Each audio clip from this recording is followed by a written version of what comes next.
Dr. Hansol Kim stood at the edge of the massive hole his team had been digging for 3 weeks now.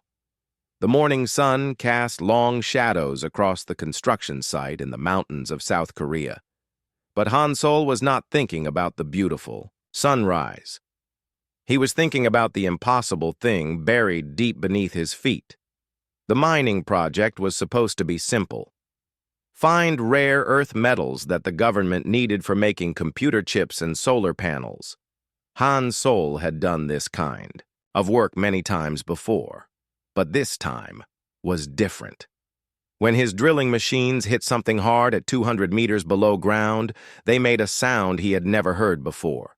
It was not the sound of hitting rock or even the hardest metals. It was the sound of hitting something that rang like a giant bell. Jin-Woo Park, the head engineer for the project, climbed down the rope ladder into the pit.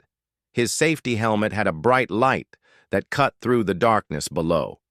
When he reached the bottom, he called up to Hansol with excitement in his voice. The metal surface they had found was not rough. Like natural ore, it was smooth and covered with strange marks that looked like they had been carved by intelligent hands. Hansol repelled down to join Jin-Woo, and what he saw made his heart beat faster. The exposed section of metal was bigger than a football field and perfectly flat.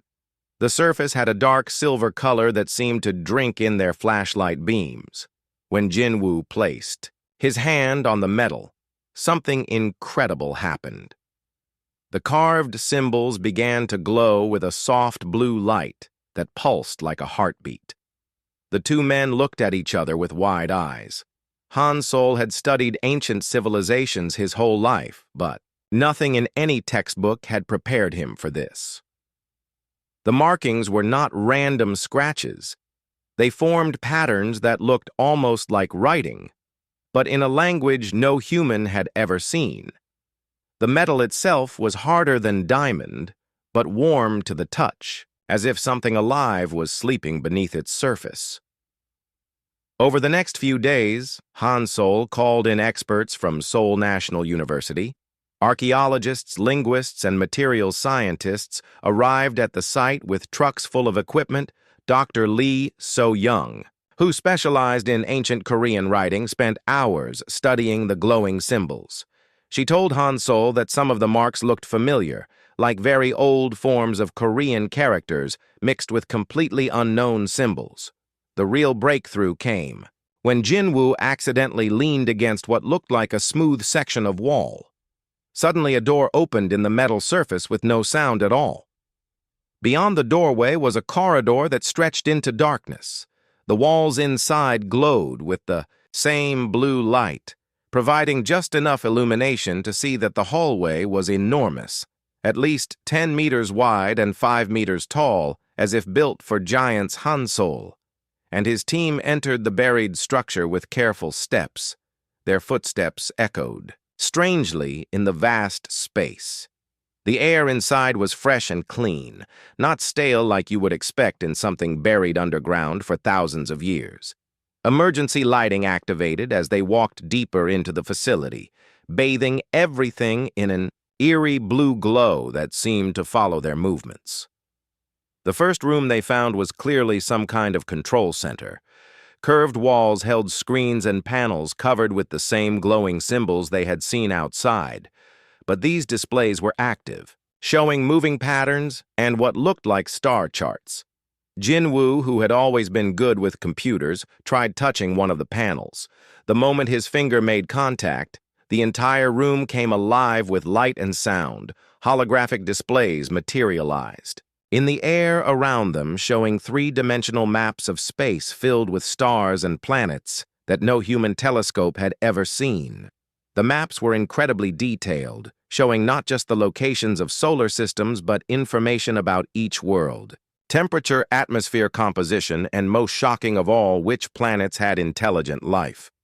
The Earth was there too, marked with symbols that suggested it was some kind of home base or origin point. Dr. Park Min-soo, an expert in carbon dating, arrived from the university with equipment to test the age of the metal. The results made everyone question everything they thought they knew about human history. The metal was over 50,000 years old, created at a time when humans were supposed to be primitive hunter-gatherers living in caves. Yet the technology they were seeing was more advanced than anything modern science could create. As news of the discovery spread to government officials in Seoul, similar reports began coming in from around the world. A team in China had found identical structures buried beneath the Himalayas. Russian scientists discovered another site in the frozen wastes of Siberia. American researchers uncovered evidence of the same kind of installation beneath the Rocky Mountains. Every major continent seemed to have these mysterious buried facilities. The Korean site became the focus of international attention. Teams of scientists from dozens of countries arrived to study what was clearly the most important archaeological discovery in human history. The buried structure was not just a building, it was a ship. A starship, larger than any city on Earth, buried beneath the mountain, like a seed waiting for the right time to grow. Inside the vast vessel, they found living quarters that could house millions of people, manufacturing facilities that could build anything from simple tools to complex machines, hydroponic gardens designed to grow food during long space voyages, and most disturbing of all, weapons, systems that made every military on Earth look like children playing with sticks. The ship database contained star charts marking territories controlled by different alien species, military analysis of enemy strengths and weaknesses, and detailed plans for something called the Great Return. It became clear that whoever built these ships had not intended them to stay buried forever. They were staging areas for some kind of massive operation that had been planned thousands of years in advance. Han Sol stood in what appeared to be the main command center, staring at displays that showed the positions of hundreds of similar ships buried all across Earth. Each vessel was enormous, capable of carrying entire populations between the stars. The technology was clearly human in origin, but from a branch of humanity that had achieved things modern science could barely imagine. The most unsettling discovery was a series of genetic profiles stored in the ship computer. They matched the DNA of every human being on Earth, as if the builders of these ships had somehow known exactly how humanity would develop over the next 50,000 years. The profiles were not just records, they were activation codes waiting for the right humans to come along and wake up the sleeping giants. As Han Sol placed his hand on what appeared to be the main control panel, he felt something change inside his mind. Memories that were not his own began flowing into his consciousness, knowledge of star navigation, advanced physics, and most importantly, the true history of the human race. The builders of these ships had not just buried them, they had buried the knowledge needed to operate them inside the genetic code of their descendants, the mountain above. Them began to shake as massive engines that had been silent for millennia rumbled to life. The ship was waking up, and it was ready to fulfill the purpose for which it had been built 50,000 years ago. The Great Return was about to begin.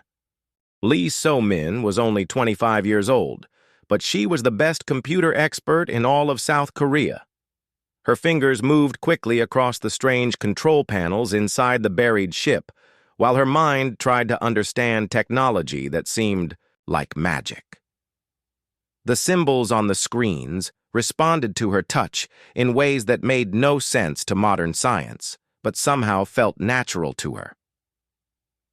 3 days after Han Sol first entered the ship, So-min discovered something that changed everything. While studying what looked like a navigation system, she accidentally pressed a sequence of glowing buttons. The entire mountain shook as if a giant earthquake was starting. Deep beneath the ground, massive engines that had been sleeping for 50,000 years began to wake up. The sound was unlike anything anyone had ever heard. It was not the roar of rocket engines or the hum of electric motors. It was something much deeper and more powerful, like the heartbeat of a sleeping god. The blue lights throughout the ship grew brighter, and displays that had been dark for millennia suddenly came alive with information. Captain Dong-hyun Choi had been sent by the Korean military to watch over the archaeological dig, but now he found himself in charge of something much more important than old bones and pottery. The ship was not just turning on, it was preparing to leave its underground hiding place. Tons of soil and rock that had covered the vessel for thousands of years began falling away as anti-gravity systems lifted the massive craft toward the surface. The emergence of the ship was visible from space.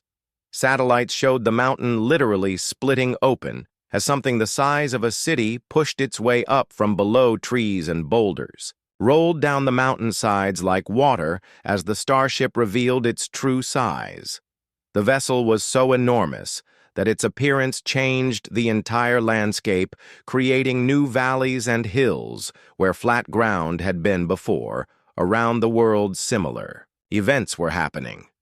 The buried ship in China broke through the Himalayan ice, creating avalanches that could be heard for hundreds of kilometers. In Russia, the Siberian permafrost cracked and steamed as another giant vessel pushed toward daylight. The American ship in the Rocky Mountains caused earthquakes that were felt as far away as California and Texas. So men stood in the main control room watching holographic displays show the positions of all the awakening ships. There were hundreds of them buried on every continent like seeds planted by some ancient gardener. Each ship was responding to the activation signal that her accidental button pressing had sent around the world. The sleeping giants were waking up, and they were ready to remember their purpose. Inside the Korean ship, the team found living spaces that could house 10 million people. The corridors were wide enough for parades, and the ceilings were so high they had their own weather systems. Complete cities existed within the hull, with parks, schools, hospitals, and everything needed for long-term space travel. The ship was not just a vehicle, it was a world unto itself designed to carry entire populations across the galaxy. The manufacturing sections were even more impressive. Automated factories filled rooms the size of football stadiums, capable of building anything from simple tools to complex spacecraft. The technology was so advanced that it could create materials that did not exist anywhere on Earth. Metals stronger than diamond, electronics that worked by manipulating individual atoms, and energy sources that seemed to violate the laws of physics. Captain Choi studied the weapon systems with growing amazement. The ship carried enough firepower to destroy entire planets, but the weapons were designed with surgical precision. They could eliminate specific targets without harming anything nearby, or they could sterilize whole solar systems, depending on what the situation required. The defensive systems were equally impressive, capable of protecting the ship from any conceivable attack. The most disturbing discoveries were in the ship database. Historical records showed that humanity had once been a spacefaring civilization that controlled hundreds of worlds across the galaxy. But something had gone wrong. The records spoke of a great war against an alliance of alien species that had tried to wipe humanity from existence. The ancient humans had been forced to abandon their colonies and retreat to Earth. The database contained detailed information about dozens of alien civilizations, their strengths, weaknesses, military capabilities, and most importantly, their current locations.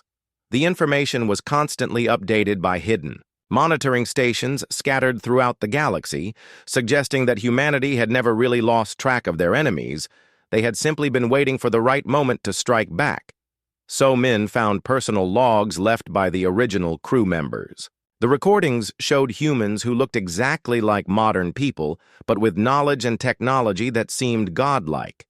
They spoke of a plan called the Great Return, a coordinated strike that would reclaim human territories and establish dominance over the species that had driven them from the stars. As more systems came online, the ship began scanning every human on Earth.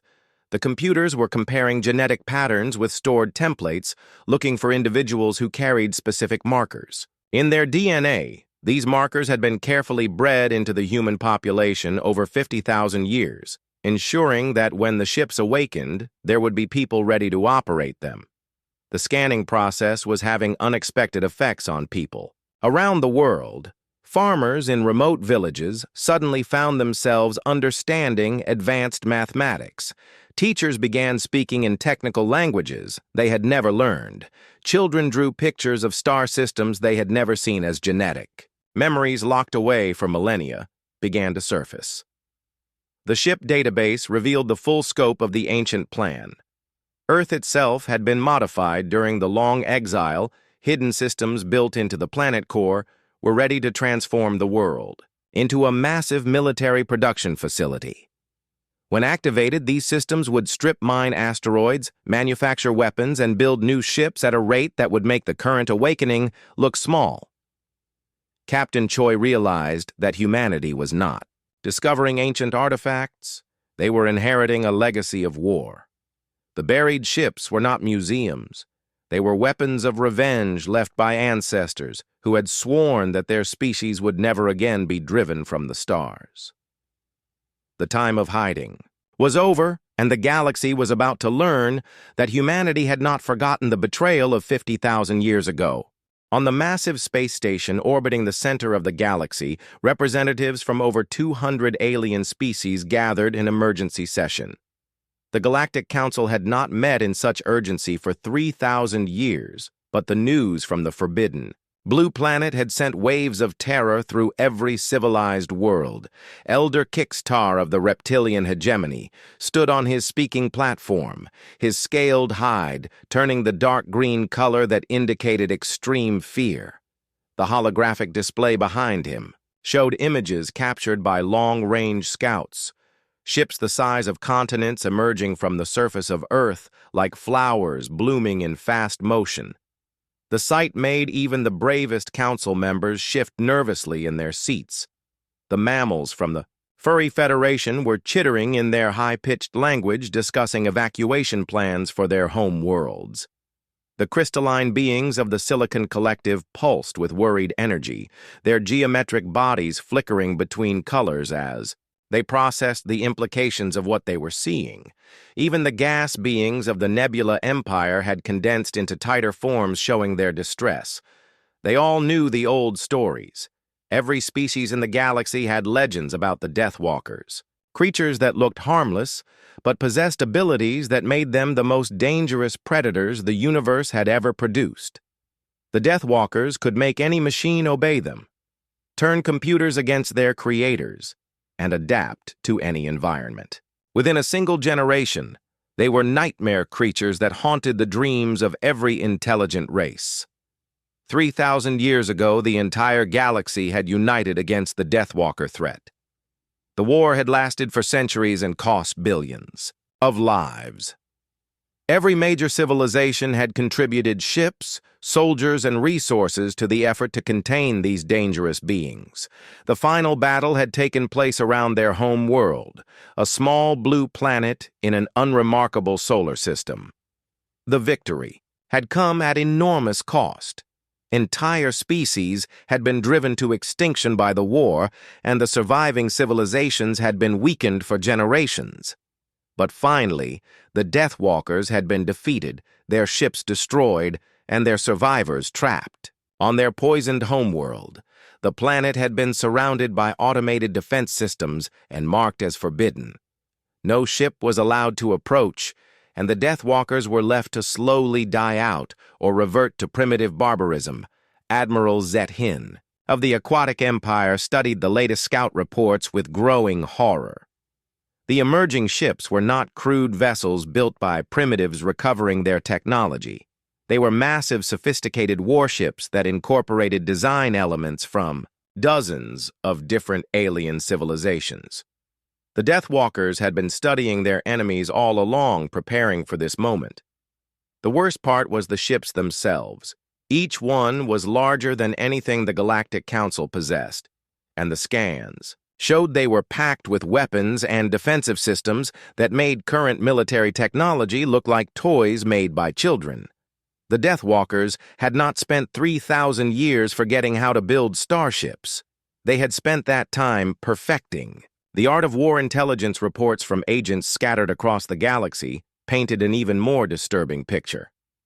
The Deathwalkers were not just emerging randomly, They were coordinating their actions with precision that suggested a unified command structure. The ships were taking positions that would allow them to strike at key Council worlds, simultaneously cutting off communication and supply lines before anyone could mount an effective defense. Counselor Vex 9 of the machine. Collective processed the tactical data with mechanical efficiency. The Deathwalkers had learned from their previous defeat. Instead of spreading themselves thin across many worlds, they had concentrated their forces and technology on Earth, turning their prison into the ultimate fortress. When they returned to space, it would be with overwhelming superiority in both numbers and technology. The debate in the council chamber grew heated as different species proposed different solutions. Some wanted to launch an immediate preemptive strike before the Deathwalkers could fully deploy their forces. Others argued for diplomacy, hoping that 3,000 years had mellowed the dangerous species into something more reasonable. A few suggested evacuation, fleeing to distant galaxies and leaving the Deathwalkers to rule over empty space. Elder Kickstar called for order, his voice carrying the authority of age and experience. The reptilian leader had been alive during the first Deathwalker War, and he remembered the horror of fighting an enemy that could turn your own weapons against you. The Deathwalkers were not like other species that fought with predictable tactics and limited capabilities. They were adaptable, cunning, and absolutely ruthless in pursuit of their goals. The automated monitoring systems around Earth had been sending back increasingly disturbing reports for weeks before the ships emerged. The planet's surface was showing signs of massive industrial activity, as if the entire world was being converted into a weapons factory. Deep core scans revealed construction on a scale that defied belief. The Deathwalkers were not just preparing to return to space, they were preparing to conquer everything they could. Reach as the council session continued. Species after species shared their intelligence reports about Deathwalker capabilities. The beings could interface directly with computer systems, making them immune to electronic warfare. They could breathe any atmosphere and survive in the vacuum of space, making them impossible to contain. They could reproduce rapidly, allowing them to replace losses faster than any other species could inflict them. The most terrifying capability was their ability to learn and adapt. Deathwalker prisoners captured during the original war had been studied by the galaxy's best scientists, but the creatures had turned the tables, learning more about their captors than they revealed about themselves. Every piece of technology they encountered became a weapon they could use. Every tactic employed against them became a strategy they could copy and improve. Admiral Zethin reviewed casualty projections from the First War, and the numbers were staggering. If the Deathwalkers had spent 3,000 years improving their capabilities while the galaxy had grown soft and complacent, the coming conflict would be far worse than anything in recorded history. The automated defense systems around Earth had been designed to keep the Deathwalkers trapped, but those same systems had also kept the galaxy from monitoring their activities as the emergency session dragged on. One fact became clear to every council member: the galaxy was about to face its greatest threat. And this time, the Deathwalkers would not be caught off guard or fighting on unfamiliar ground. They were coming home, and they were bringing with them the accumulated fury of 3,000 years of imprisonment. Dr. Yuna Shin stood in the communications center of the massive Korean starship as alien transmissions began flooding through space. The ship computers automatically translated the messages into perfect Korean, but the content made her blood run cold. The aliens were not trying to welcome humanity back to the galactic community. They were demanding immediate surrender. The first message was broadcast on all frequencies in dozens of alien languages, but the translation was clear and threatening. Surrender the Deathwalker ships and return to your primitive state, or face total annihilation. You have 48 hours to comply. Failure to surrender will result in the complete sterilization of your world and the elimination of your species' commander. Tae-Jun Lim had been promoted from captain to admiral overnight as the Korean government realized they were dealing with something far beyond normal military operations. He read the alien ultimatum with a mixture of anger and amusement. The beings. Threatening Earth clearly had no idea what they were dealing with. The buried ships were awakening more than just ancient technology. They were awakening ancient memories. As Tai Jun placed his hands on the ship control systems, he felt knowledge, flowing into his mind like water filling an empty cup.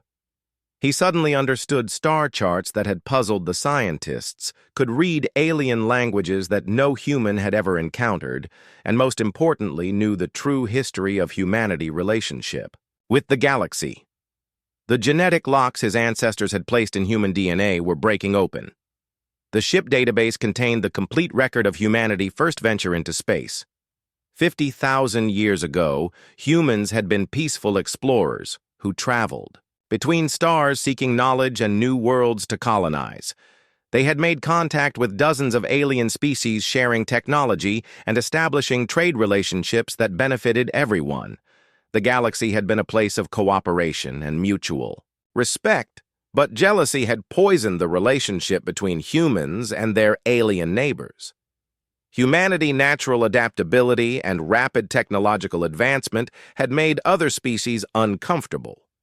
Humans could survive in environments that killed. Other aliens could learn new skills in days that took other species years to master, and could innovate solutions to problems that had stumped galactic civilization for centuries. The aliens had formed a secret alliance to limit human expansion. They passed laws restricting human colonization, imposed trade barriers that hurt human worlds, and spread propaganda claiming that humans were dangerous and needed to be controlled. When humanity protested these restrictions, the aliens claimed it was proof of human aggression and used it to justify even harsher measures. The breaking point came when human colonies began disappearing. Entire worlds with millions of inhabitants would simply go silent with no distress signals or evidence of what had happened. Scout ships sent to investigate would find empty planets with no signs of the human populations that had lived there. Human leaders suspected alien involvement but had no proof until a surviving colonist managed to escape and tell the truth. The aliens had been conducting systematic genocide, wiping out human populations and claiming the empty worlds for themselves. The Galactic Alliance that was supposed to protect all species had become a tool for eliminating the one species that threatened alien dominance through superior capability rather than superior force. The war that followed was not a conflict between equals. It was a desperate fight for survival. Commander Tai Jun felt the weight of 50,000 years of planning as he accessed the ship tactical systems. His ancestors had not just hidden from the aliens, they had studied them, learning every weakness, documenting every military installation, and preparing for the day when humanity would return to claim justice for the genocide that had driven them into exile. The alien ultimatum was answered not with words, but with action. 12 human ships launched simultaneous strikes against alien military bases in nearby star systems. The attacks were not random acts of violence. They were surgical strikes designed to demonstrate that humanity had returned with capabilities their enemies could not match or counter. Each target was chosen to send a specific message to the Galactic Council. The reptilian hegemony lost their primary naval base in a matter of minutes, their ships destroyed before they could even raise their shields. The aquatic empire found their underwater cities drained and their population relocated to temporary holding facilities. The Machine Collective discovered that their supposedly unhackable computers were as easy for humans to control as simple calculators. Dr. Yun-Ah monitored alien communications as news of the attacks spread across the galaxy. The fear in the alien voices was obvious, as they realized that the Death Walkers they remembered from ancient stories were not myths or exaggerated legends. They were real, and they had spent their exile becoming more dangerous than ever. The ship database revealed the full scope of the plan that had been set in motion 50,000 years ago. Every human ship, every piece of technology, every genetic modification made to the human population had been part of a coordinated strategy to ensure that when humanity returned to space, it would be as the dominant force in the galaxy. The aliens had made a critical mistake when they decided to imprison humanity on Earth instead of wiping them out completely. They had given the most adaptable species in the galaxy 50,000 years to prepare for revenge, and humans had used every moment of that time wisely. The exile was over, and the galaxy was about to learn that some species should never be underestimated, as more alien fleets mobilized. To attack Earth, the human ships spread out across local space, taking defensive positions that had been planned millennia in advance. Each vessel was in exactly the right place to intercept enemy forces, and the coordination between ships was perfect. Despite the crews having never worked together before, the genetic memories were providing not just knowledge, but instinctive teamwork. The Great Return had begun, and it was already clear that this time, humanity would not be satisfied with simple survival. They had spent 50,000 years preparing for total victory, and they had the tools, knowledge, and determination to achieve it. The galaxy that had tried to destroy them was about to become their domain. Engineer Park Min-joon felt his mind expanding as he connected with the ship systems through neural interfaces that had been waiting 50,000 years for the right human to activate them. Suddenly, he could see through sensors spread across. Dozens of star systems monitor communication networks throughout the galaxy and control manufacturing facilities on Earth that were converting the planet into the ultimate war machine. The transformation was happening to humans everywhere on Earth. Farmers found themselves piloting spacecraft with expert skill teachers, became master engineers overnight, and children began speaking in technical languages about concepts they had never learned. The genetic programming hidden in human DNA was expressing itself as the ship computers activated dormant neural pathways that had been carefully preserved across generations. Captain Bei Hai-jin took command of the Asian continental ship, a vessel so massive that it required its own gravitational field generators to prevent its presence from disrupting Earth orbit. As she studied the tactical displays, she realized that her ancestors had been incredibly thorough in their planning. Every detail of the return had been calculated and prepared for including the psychological profiles of the alien species they would be fighting. The ship databases contained psychological warfare strategies tailored to each alien civilization. The reptilians feared extinction above all else, so attacks on their breeding worlds would cause immediate panic. The aquatic species could not survive without their water cities, making them vulnerable to environmental manipulation. The machine collective relied on logical decision-making, so introducing chaos and unpredictability would paralyze their command structure. Around the world, other continental ships were emerging from their hiding places, each one commanded by humans who had never seen a starship before, but who now possessed the accumulated knowledge of humanity. Greatest military minds. The European ship broke through the Alps, creating new mountain ranges as it rose. The African vessel emerged from beneath the Sahara Desert, turning sand dunes into glass with its exhaust. The American ship split the Rocky Mountains as it ascended toward orbit. Each ship was not just a weapon, but a complete civilization capable of supporting millions of people during extended space travel. The manufacturing facilities could build anything from simple tools to planet-sized space stations using raw materials harvested from asteroids and dead worlds. The agricultural sections could feed enormous populations, while the residential areas provided comfortable living spaces for entire cities worth of people. But the most impressive systems were the military ones. Each ship carried enough firepower to sterilize solar systems and defensive capabilities that made them nearly invincible. The weapons were not crude devices that relied on brute force. They were sophisticated systems that could target specific molecules, allowing for precision strikes that could kill an enemy leader while leaving everyone around him completely unharmed. The ships also carried construction equipment that could build new vessels in space using nothing but asteroids and stellar energy. Within months, the human fleet would grow from hundreds of ships to thousands, and within years, the construction rate would allow humanity to build fleets faster. than any combination of alien civilizations could possibly, Matchpark Min-jun discovered that the ship computers were not just databases. They were artificial intelligences that had been developing and learning during the 50,000-year exile. Each AI had the personality and memories of ancient human commanders who had volunteered to have their minds uploaded rather than die of old age. These digital generals were ready to lead humanity back to the stars with all the tactical knowledge they had gained during the original war. The most shocking revelation was that Earth itself had been modified during the exile. Hidden systems built into the planet core could manipulate gravity, time, and space itself, turning the entire world into a weapon of unimaginable power. If necessary, Earth could be moved to any location in the galaxy or used to create effects that would make stars go nova or black holes appear in enemy territory. Captain Bay reviewed the strategic situation as data flowed into her enhanced mind.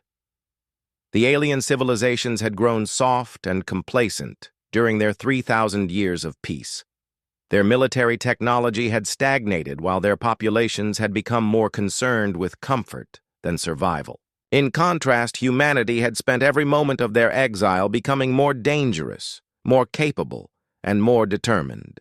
The plan was elegant in its simplicity. Humanity would not try to match the aliens ship for ship or fight a prolonged war of attrition. Instead, they would use overwhelming technological superiority combined with psychological warfare to break enemy morale and force surrender. The galaxy would fall not because humanity destroyed everything, but because resistance would become impossible. As the continental ships reached orbit, they began deploying smaller vessels that spread throughout the solar system. Each ship carried specific mission parameters downloaded from the central database. Some would establish monitoring stations. Others would begin construction of larger facilities, and a few would venture beyond the solar system to begin the systematic conquest of nearby alien territories. The genetic programming that was activating in humans worldwide was not just providing knowledge, it was changing human nature itself. People were becoming more confident, more aggressive, and more unified in their purpose.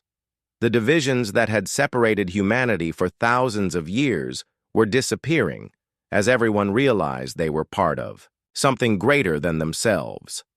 Park Min-jun watched as construction began on massive ring structures around Earth that would serve as shipyards for building the next generation of human vessels. The rings were being built using technology that could manipulate matter at the atomic level, allowing construction at a speed and scale that would seem like magic to any outside observer. The sleeping giant that was humanity was fully awake now, and it was hungry for justice. The species that had tried to commit genocide 50,000 years ago were about to learn that some wounds never heal and some debts can never be forgiven. The Great Return was no longer just beginning. It was accelerating toward an inevitable conclusion that would reshape the entire galaxy. Fleet Admiral Ko Sung-min stood in the command center of Terra Prime, the flagship of humanity's space fleet as it emerged from Earth atmosphere. For the first time in 50 millennia, the massive vessel was larger than most moons and carried enough firepower to crack planets. But its most important cargo was the collective determination of an entire species that had waited long enough for justice. Around him on the bridge, human officers worked with the fluid efficiency of people who had been born for this moment. Their hands moved across control panels with practiced ease, their minds processing tactical information at superhuman speeds thanks to the genetic enhancements that were now fully activated in every member of the human race. The exile had not weakened humanity. It had forged them into something far more dangerous than they had ever been before. Below them, Earth itself was transforming as automated systems buried in the planet core began converting the world into a military production complex. Entire continents were being reshaped as massive factories emerged from underground hidden installations that had been dormant for 50,000 years, came online with the sole purpose of building ships, weapons, and supplies. for the largest military operation in galactic history. The first phase of the Great Return began exactly as the ancient planners had intended. 12 human vessels launched synchronized attacks on major alien military installations across 20 star systems. The strikes were not random acts of violence, they were carefully planned demonstrations of power designed to paralyze enemy command structures and eliminate their ability to coordinate a defense on the Galactic Council Station emergency. Alarms screamed as reports flooded in from across known space. The Deathwalkers were not just attacking military targets, they were systematically dismantling the infrastructure that held the Galactic Alliance together. Communication relays went. Dark trade routes were blockaded and entire fleets simply vanished when they attempted to engage the human ships. Admiral Sung Min monitored the alien communications with satisfaction as panic spread through enemy ranks. The psychological warfare. Protocols developed during the long exile were working perfectly. Each alien species was reacting exactly as the human strategists had predicted, with fear overriding logical decision-making and ancient prejudices preventing effective cooperation. Between different species, Dr. Choi Da-yoon, now serving as Humanity Chief Diplomatic Officer, broadcast the terms of surrender to every inhabited world in the galaxy. Her message was transmitted simultaneously in over 200 alien languages, ensuring that no civilization could claim ignorance of human demands. The terms were simple. Acknowledge human supremacy, pay tribute, and accept human oversight of all galactic affairs. Those who complied immediately would be treated as junior partners in the new galactic order. Their populations would be protected, their worlds would remain intact, and they would be allowed to maintain their cultures under human supervision. Those who resisted would face complete annihilation, carried out with the same efficiency that the aliens had once tried to apply to humanity. The message included detailed evidence of the genocide that had driven humanity from the galaxy 50,000 years ago. Audio recordings of alien leaders planning the systematic elimination of human colonies, video evidence of destroyed human worlds, and testimonies from the few survivors who had managed to escape the original purges. The aliens could no longer claim that their actions had been justified or necessary. The human ultimatum spread across the galaxy. The first alien governments began to surrender. The smaller civilizations that had been bullied by the major powers for thousands of years saw an opportunity to align themselves with a stronger protector. Several species that had been enslaved by the reptilian hegemony declared independence and requested human protection. But the major alien powers were not ready to give up without a fight. The Galactic Council assembled the largest fleet in recorded history, drawing ships from every member civilization and preparing for what they believed would be the final battle against the Deathwalker threat. 5 million warships gathered at the Council's stronghold, ready to defend their way of life against human aggression. Admiral Sung Min watched the alien fleet deployment with amusement rather than concern. The enemy commanders were thinking in terms of traditional space warfare, with massive fleets engaging in prolonged battles of attrition. They had no understanding of how warfare had evolved during humanity exile, or how completely human technology now outclassed anything the galaxy could produce. The Battle of Council Prime lasted exactly 17 minutes. Human ships appeared throughout. The alien formation using teleportation technology that made faster-than-light travel seem primitive. The enemy vessels found their weapon systems turned against them as human electronic warfare specialists took control of alien computers and redirected their firepower. The few ships that managed to fire found their energy beams absorbed and redirected back at them with increased power. When the battle ended, 5 million alien warships had been reduced to expanding clouds of superheated gas while the human fleet remained completely undamaged. The demonstration was broadcast to every world in the galaxy, showing beyond any doubt that resistance to human rule was not just futile, but suicidal. Within days of the battle, alien governments began surrendering en masse. The reptilian hegemony offered to disband their military and accept human governance. The aquatic empire requested permission to continue existing under human protection. The machine collective actually thanked humanity for ending the chaos and inefficiency of democratic rule. Admiral Sung Min established the new galactic capital on an artificial world constructed in only 3 days using human matter manipulation technology.